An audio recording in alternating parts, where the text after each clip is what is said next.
अस्सलाम वालेकुम। वालेकुम अस्सलाम। क्या हाल चाल है? ठीक ठाक। क्या नाम है? मोहम्मद अबूजर। अबूजर, क्या करते हो?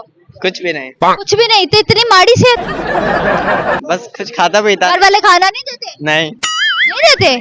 आईडी कार्ड बन गया? नहीं इसी वजह से इस बेचारे को खाना नहीं मिलता। अगर आईडी कार्ड बना होता तो खाना मिलता। नहीं, आईडी कार्ड के बिना मिलता है, लेकिन घर वाले नहीं देते। पर फरमाइशें करते होगे ना तरह तरह की। नहीं, फरमाइशें भी कभी नहीं की। फिर क्या की?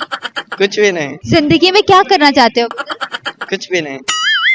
फारिग। तो दुनिया से लैंड किया है फिर? कुछ भी नहीं। शादी करनी? नहीं कोई लड़की पसंद है? नहीं, ये नहीं नहीं इधर रत्तू टोटा क्यों बने हुए हैं? बस वैसे। पढ़ाई क्या कर रहे हो? अभी 9th क्लास में है, प्राइवेट। प्राइवेटली 9th कर रहे हो? कोई फ्यूचर का गोल हो? वो है, लेकिन आगे देखी जाएगी। अभी तक तो जो माइंड में है वो क्या है? नहीं है अभी। मुल्क नया पाकिस्तान इन्वेंट करना है या कोई नया साइंसदान बनना है? फिलहाल अभी को किया है, यूट्यूब का कोर्स मुकम्मल किया मैंने, मूवी वगैरह का, मूवी अपलोडिंग, वो फिलहाल कर रहा हूँ। अभी कुछ दिन का रह गया वो।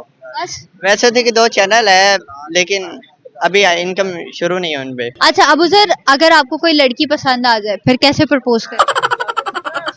फिलहाल जो थी वो अब नहीं है, लेकिन आगे नहीं। फिलहाल जो थी वो अभी तक नहीं है, बेचारे ने तभी रटू तोते किन्ने नाना की है। जी कहाँ गई? नहीं, बस बात नहीं करता मैं। तुम बात नहीं करते या छोड़ के नहीं, बस कुछ मसला बना था इसलिए। क्या मसला? होते हैं, होते हैं इंसान की अपनी जिंदगी में 100 मामलात होते हैं। 100 मामलात। इतना दुखी क्यों है? बस वैसे ही। ऐसे ही? जी। चलें, बहुत शुक्रिया आपका।